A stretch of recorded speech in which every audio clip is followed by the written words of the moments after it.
भगवान कहते हैं शुभाशुभ फलेरेवं अवश्यमेव भोक्तव्यम। मैं किसी को चाहे पाप हो चाहे पुण्य हो उसके कर्मानुसार हम सबको दंड देता हूँ। यहाँ तक कि उनके स्वयं पार्षद जय विजय वैकुंठ मनेव मनुष्याणाम कारणम बंध मोक्षे सर्वधर्मान परित्यज्य मामेकम शरणम प्रदा, है ना। भगवान कहते हैं मन मुझको अर्पण करो। तो मन में तुम्हारे कितना प्रेम है, कितना श्रद्धा है, कितना आप भक्ति करते हैं, भगवान मन जो है देखते हैं। अपराध से जहाँ मुक्त हो गए तहाँ भगवान कृपा दया दृष्टि वहीं बरसने लगती है। वहीं भगवान है, वहीं सर्वत्र है।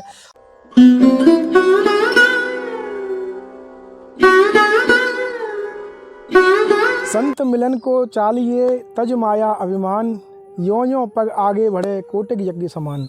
जय जय श्री राधे। आप सभी भक्तों का एक बार फिर स्वागत है संत यात्रा में।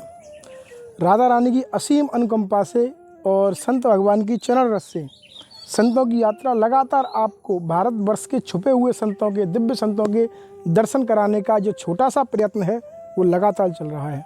आज हम ब्रज धाम में ही एक और दिव्य संत के दर्शन आप सभी को कराने वाले हैं। महाराज जी हैं वो काफ़ी समय से ब्रज में निवास करते हैं और कैसे वो यहाँ ब्रज में रहकर राधा नाम का जाप करते हैं और सनातन धर्म का प्रचार भी करते हैं।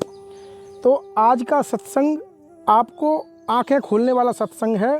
वीडियो को बीच में स्किप मत करना, अंत तक वीडियो का आनंद लेना।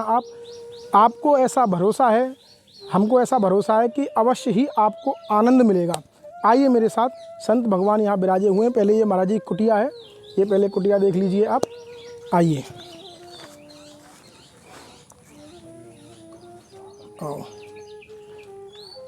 देखो महाराज जी सामने बैठे हुए हैं, अभी शायद पाठ कर रहे हैं अपना। थोड़ा इंतज़ार करते हैं हम लोग और महाराज जी से आज्ञा भी लेते हैं। आइए ये इधर बैठ लीजिए, महाराज जी करने दीजिए। दंडवत महाराज राधेश्याम। जय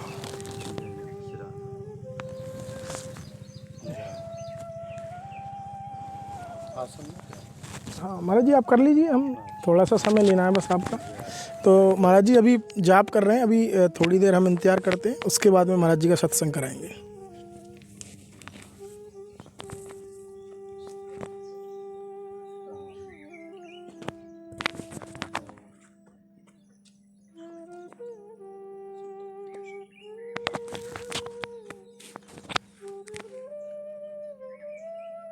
जय जय श्री राधे निताई गौर हरि बोल। बोलिए भक्तवत्सल भगवान की जय, श्री राधा रानी की जय, श्री ब्रज धाम की जय, श्री बरसाना धाम की जय, यज्ञेश्वरी गौ माता की जय, सत्य सनातन धर्म की जय। जय जय श्री राधे।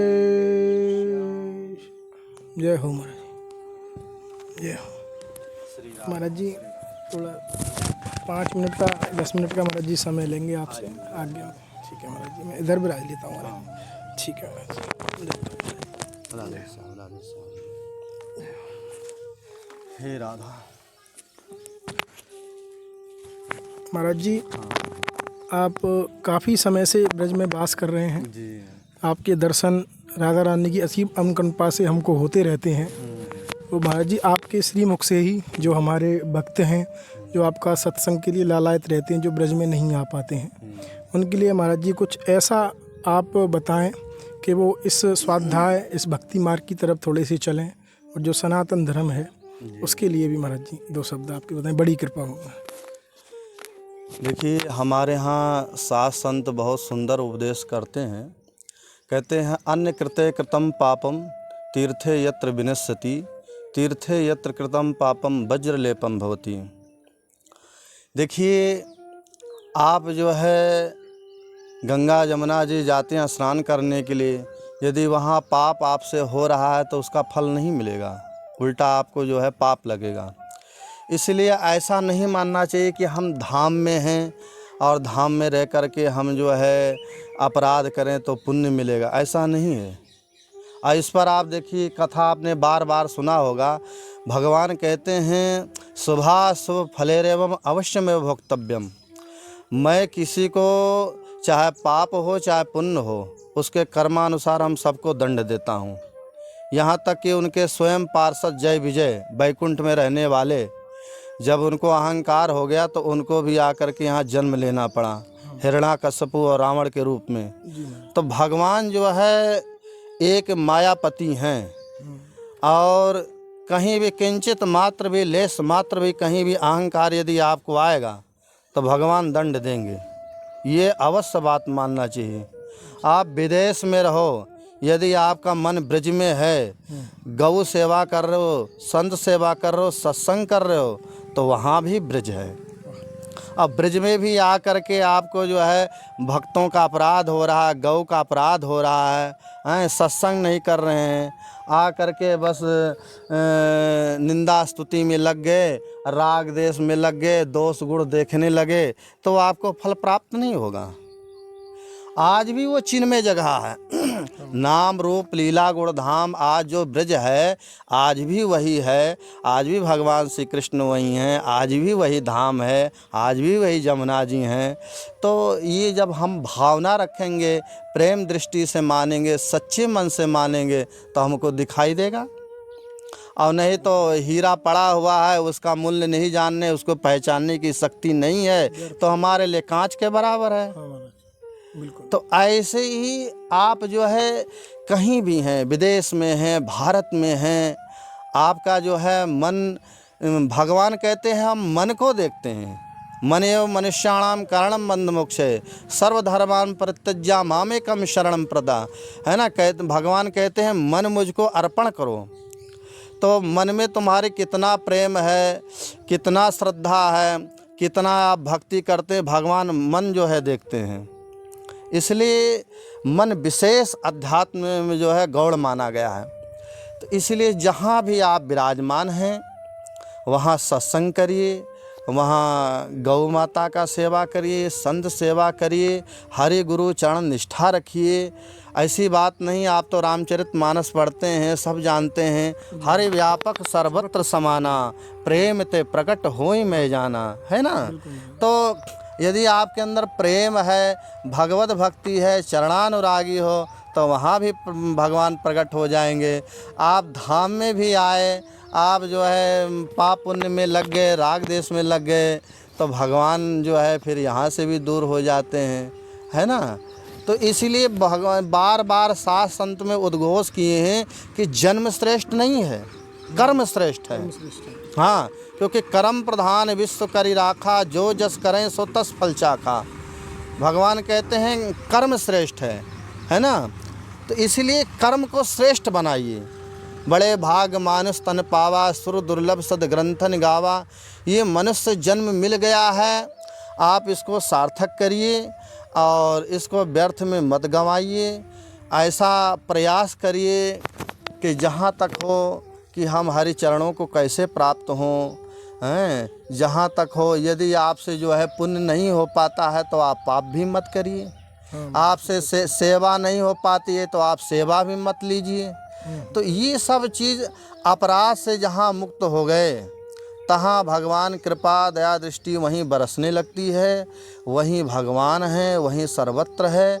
और नहीं तो आप कितना बड़ा भी महल बना लो, 50 गाड़ी खड़ा कर लो, गौ संतों के प्रति प्रेम नहीं है, हरि गुरु चरण में निष्ठा नहीं है, तो श्मशान के बराबर है ना। आप देखिए, बार बार मैं कथा देखे होंगे, ब्रह्म जो है जा कर के सबरी के जूठे बैर खाए। भगवान की भगवत्ता क्यों मानी जाती है? भगवान की आज हम लोग जो भगवत्ता की पूजा करते हैं, क्योंकि वो दीन दुखियों के ऊपर कृपा करते हैं, दीन दुखियों के ऊपर सदा साथ रहते हैं, भक्तों के सदा साथ रहते हैं। विदुरानी के यहाँ जाकर के केला का छिलका खाए, इसीलिए उनकी जो है भगवत्ता है, इसीलिए हम लोग उनको पूजते हैं, इसीलिए उनको जो है श्रद्धा से सेवा करते हैं, उनके चरणों में नतमस्तक होते हैं, क्योंकि ऐसी ऐसी उनकी लीला है। तो इसीलिए वो भगवान जो है प्रेम भाव के भूखे हैं। आप सोचें कि हम महल बनाएं, हमारे पास जो है करोड़ों की संपत्ति हो तब ठाकुर जी आएंगे, ऐसा बात नहीं है। आप झोपड़ी में भी हैं, आप कहीं भी छोटे मोटे मकान में भी यदि श्रद्धा प्रेम भक्ति है तो वहाँ भी संत पधार रहे हैं, वहाँ भी आपके हरि गुरु वहाँ भी निवास कर रहे हैं। तो ऐसा विश्वास करना चाहिए। और विश्वासम फलदायकम, आज भी हरि गुरु हैं, आज भी सर्वत्र जो है भगवत दर्शन हो रहा है। उसके लिए जो है धीरे धीरे सत्संग करना चाहिए, प्रयास करना चाहिए। हमारे यहाँ श्रीमद् भगवद गीता में बहुत सुंदर जो है श्लोक भगवान श्री कृष्ण ने कहा है, अभ्यासस्य कौन्तेय वैराग्येण च गृह्यते।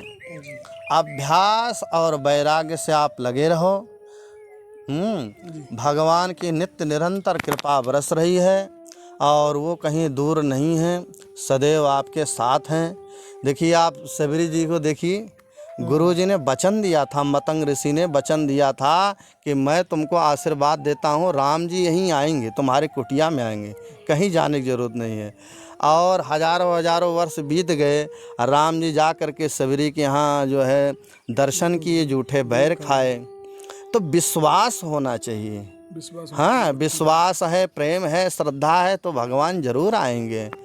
तो भगवान जो है आशा रखिए और उनके चरणों में सदा जो है आप जो है चिंतन करिए, सदा आनंद है, ऐसी कोई बात नहीं। महाराज जी ये जानना था, आपने सुना महाराज जी ने बहुत ही अच्छी जो सत्संग था, बहुत अच्छा महाराज जी ने बोला। महाराज जी ये जानना था कि भक्ति मार्ग की पहली सीढ़ी क्या है जी? जैसे कि किसी का भक्ति में मन नहीं है और मैंने ये भी बोला कि ब्रज में उनका वास नहीं है, साधुओं का कोई संग नहीं है जी। तो भक्ति मार्ग की पहली सीढ़ी आपके अनुसार क्या होनी चाहिए, वो घर में रह के करे और फिर आगे बढ़े जी? देखिए हमारे यहाँ सात संत में बहुत सुंदर उद्घोष कहते हैं, बहुत सुंदर वाणी है। जैसे कि आप नवधा भक्ति में सुने होंगे, प्रथम भगत संतन कर संगा, दूसरे रतिमम कथा प्रसंगा। जीवन में जो 99 हमारे जीवन में प्रभाव पड़ता है वो संग का प्रभाव पड़ता है, है ना। तो इसलिए जहाँ तक प्रयास करें संतों का संग करें, है ना, भक्तों का संग करें, जो अच्छे भक्त हैं, गौ संत सेवी हैं, उनके संग में रहें, संतों के संग में रहें। फिर कथा से प्रेम करो, हाँ कथा से प्रेम करो और सेवा में मन लगाओ, गौ सेवा, संत सेवा। तो वहीं जो है आपका जीवन धीरे धीरे परिवर्तन मन होने लगेगा और जो है आप भगवत चरणा अनुरागी बन जाएंगे। और भक्ति भी सर्वत्र व्याप्त है, आप वहीं भी जो है आप भक्त बन जाएंगे, वहाँ भी आपको आनंद की अनुभूति होने लगेगी। जी जी, ये बहुत निचोड़ सारधारा है। और जो जिज्ञासा हो पूछिए आप। नहीं महाराज जी ने आपकी लगभग सारी जिज्ञासाओं के जवाब महाराज जी ने बहुत ही सूक्ष्म रूप में दे दिए हैं। और महाराज जी ने जैसे बोला है कि आप पहले प्रथम भक्ति एवं कथा प्रसंगा जी जी जी, और द्वितीय भक्ति जो है प्रथम भक्ति संतन कर संगा, द्वितीय भक्ति मम कथा प्रसंगा जी। तो पहले आप जो भक्त लोग हैं, संत लोग हैं, उनका संग कीजिए। अगर संत नहीं मिल रहे हैं तो जो भक्त लोग हैं वहाँ आसपास उनका संग कीजिए। और द्वितीय भक्ति मम कथा प्रसंगा, आप सत्संग कीजिए या फिर अपने घर पे जैसे महाराज जी बोल रहे हैं कि श्री भक्तमाल जी की कथा है, भक्तों का चरित्र है, उनको आप पढ़ सकते हैं, जिससे आपकी भक्ति जो प्रगाढ़ होगी। और भक्ति प्रगाढ़ होगी तो फिर भगवान आपको ढूंढ लेंगे और आप भगवान को ढूंढ लेंगे। यही ना महाराज जी? जी, मन परिवर्तन होने लगे, मन परिवर्तन होने लगा। तो महाराज जी ने इतना समय दिया क्योंकि महाराज जी यहाँ बैठे हुए थे, आपने देखा भजन पूजा पाठ में थे, अपनी साधना में थे। तो हमने महाराज जी से काफ़ी प्रार्थना की, उसके बाद में महाराज जी ने 10 मिनट हमको दिए। तो महाराज जी का ज़्यादा समय नष्ट नहीं करेंगे हम लोग, और हम भी मिलते हैं किसी अन्य दिव्य संत दर्शन के साथ में। तब तक के लिए आप सभी को जय जय श्री राधे। और हाँ, एक बात और मैं आपसे कहना चाहूँगा कि जो भक्तों को, जैसे महाराज जी ने बोला ना, जिन भक्तों को सत्संग की प्यास है उनके लिए इस वीडियो को अवश्य ही, आपको लगता है वो इसके लायक है तो अवश्य शेयर करें, जिससे वो भी इन अनमोल वचन का आनंद ले सकें। इसी के साथ जय श्री राधे। महाराज जी बहुत बहुत धन्यवाद आपका। जय हो, जय राधे राधे, जय राधे। ठीक है।